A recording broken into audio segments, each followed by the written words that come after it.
Hello மக்களே, இன்னைக்கு வீடியோவில் என்ன பார்க்க போகிறோம்னா கோவக்காய் பொரியல் தான் பார்க்க போகிறோம். அது எப்படி செய்யுதுன்னு பார்த்துக்கலாம் வாங்க. 2 ஸ்பூன் எண்ணெய் ஊற்றிக்கலாம்.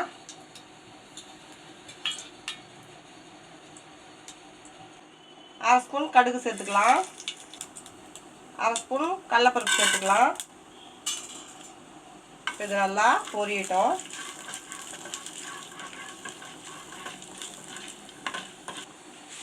சின்ன வெங்காயம் கொஞ்சமாக சேர்த்துக்கலாம்.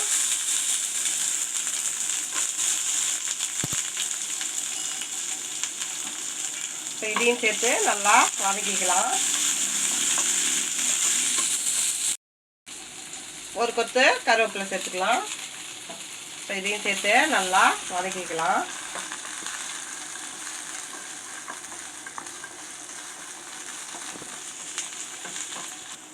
வெங்காயம் நல்லா வதங்கிடுச்சு. நம்ம கட் பண்ணி வச்ச கோவக்காவை இதில் சேர்த்துக்கலாம்.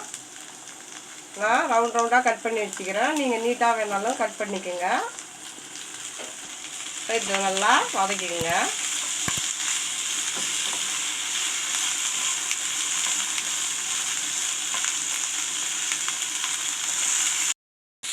அரை ஸ்பூன் இஞ்சி பூண்டு பேஸ்ட்டு சேர்த்துக்கலாம்.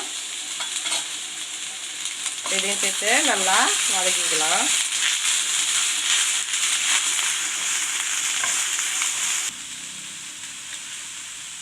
ஒரு ஸ்பூன் உப்பு சேர்த்துக்கலாம்.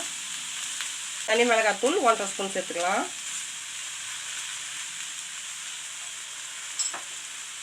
மல்லித்தூள் 1 ஸ்பூன் சேர்த்துக்கலாம்.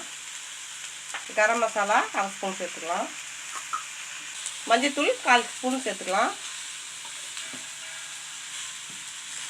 இது எல்லாத்தையும் நல்லா சேர்த்து கிளறி விட்டுக்கலாம்.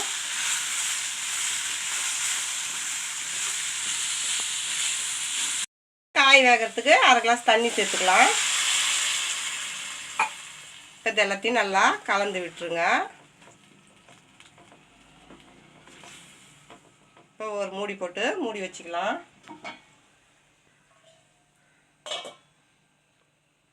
இடையில எடுத்து நம்ம காயை கிளறி விட்டுக்கலாம். அப்போ தான் எல்லா பக்கமும் நல்லா வெந்து வரும். இப்போ சின்ன குழந்தைங்க சாப்பிட்லன்னா இந்தமாரி செஞ்சு கொடுத்தீங்கன்னா நல்லா சாப்பிடுவாங்க. தயிர் சாதம், சாம்பார் சாதம் இதுக்கெல்லாம் சூப்பராக இருக்கும்.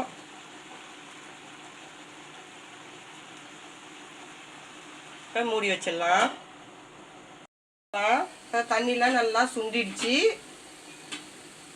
இப்போ நல்லா கிளறி விட்டுக்கலாம். சூப்பராக இருக்குது. அப்படியே எடுத்து சாப்பிட்லாம் போல் இருக்குது. இன்னும் ஒரு ஸ்பூன் எண்ணெய் சேர்த்துக்கலாம்.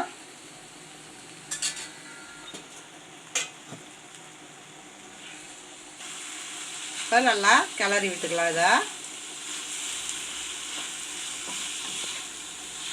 நம்மளுடைய சூப்பரான கோவக்காய் பொரியல் ரெடி ஆயிடுச்சு.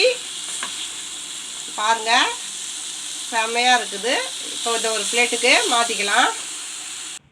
நம்மளுடைய கோவக்காய் பொரியல் சூப்பராக ரெடி ஆயிடுச்சு. இந்த வீடியோ பிடிச்சிருந்தா லைக் பண்ணுங்கள், ஷேர் பண்ணுங்கள், கமெண்ட் பண்ணுங்கள். மறக்காம நம்ம சேனலை சப்ஸ்கிரைப் பண்ணிவிட்டு பக்கத்தில் இருக்க பெல் ஐக்கான் கிளிக் பண்ணி ஆளுன்னு கொடுத்துருங்க. தேங்க்ஸ் ஃபார் வாட்சிங்.